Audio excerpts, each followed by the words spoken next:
Remue ménage. Remue ménage.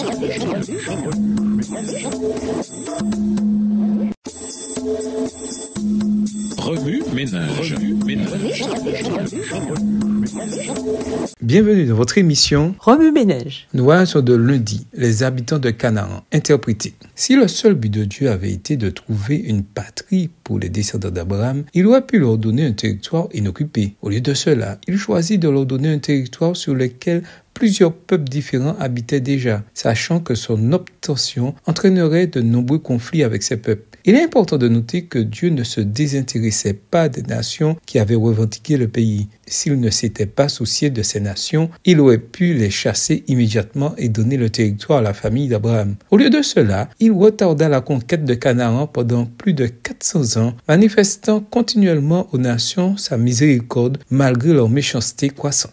Dieu avertit Abraham que sa famille serait fugitive dans ce pays étranger et ne pourrait pas retourner en Canaan avant plusieurs générations car, dit-il, les Amorites n'ont pas encore dépassé la mesure dans leurs crimes pour que je les chasse. Genèse 15, verset 16. En d'autres termes, Dieu mesurait soigneusement la méchanceté de ces nations et ne donnerait le pays de Canaan aux descendants d'Abraham que lorsque ces nations auraient franchi le point de non-retour. La conquête de Canaan par Josué doit être comprise comme un jugement de Dieu sur les nations coupables des pires crimes. Les habitants de Canaan avaient normalisé et encouragé des rituels païens impliquant diverses formes de promiscuité sexuelle, d'inceste, d'homosexualité, de sacrifice d'enfants et de bestialité. Lévitique 18, les versets 6 à 23. Le sacrifice d'enfants était un rituel religieux courant au cours duquel les Cananéens sacrifiaient leurs enfants aux démons en les faisant passer par le feu. Psaume 106, verset 37. Ces pratiques étaient mêlées à la sorcellerie, à la communication avec les morts et à d'autres pratiques spirituelles qui les entraînaient dans des ténèbres et une iniquité plus profonde encore. Deutéronome 18, les versets 9 à 14. À cause de ces abominations, Dieu chasserait les habitants du pays. Il avertit les Israélites de ne pas suivre leur exemple de peur qu'il ne les juge à leur tour. Lévitique 18, les versets 24 à 30. Ils utiliseraient Israël en tant qu'instrument de jugement contre les nations qui s'étaient endurcies dans la méchanceté. Lorsque Dieu annonça à Abraham que sa famille ne pouvait pas encore hériter de la terre promise, il présenta la conquête de Canaan en tant que jugement contre les méchants, comparable au récit du déluge et de la destruction de Sodome et Gomorrhe. Genèse 6, versets 11 à 13, Genèse 19, verset 13. Avant la destruction de Sodome et Gomorrhe, Abraham posa à Dieu la question même que beaucoup d'entre nous posent aujourd'hui à propos de ces moments difficiles liés au jugement divin. Seigneur,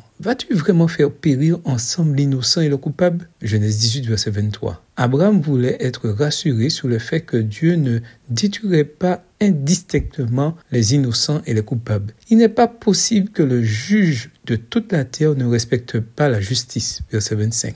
En engageant ce dialogue, Abraham choisit de faire confiance à Dieu, croyant que dans tous les cas, il ferait ce qui est juste. C'est la même décision qui incombe à chacun d'entre nous. Avons-nous foi que Dieu exerce convenablement la justice et la miséricorde? Remue ménage, après avoir regardé votre texte écrit et annoté, quels éclairages particuliers vos notes semblent-elles indiquer dans l'ensemble? Quelles questions émergent après l'étude de ce passage? Quels autres principes et conclusions découvrez-vous? Dans quelle mesure faites-vous confiance à la justice de Dieu, même si elle tarde à venir ou s'il vous semble qu'elle n'a aucun sens? Au revoir. Et à demain si Dieu veut.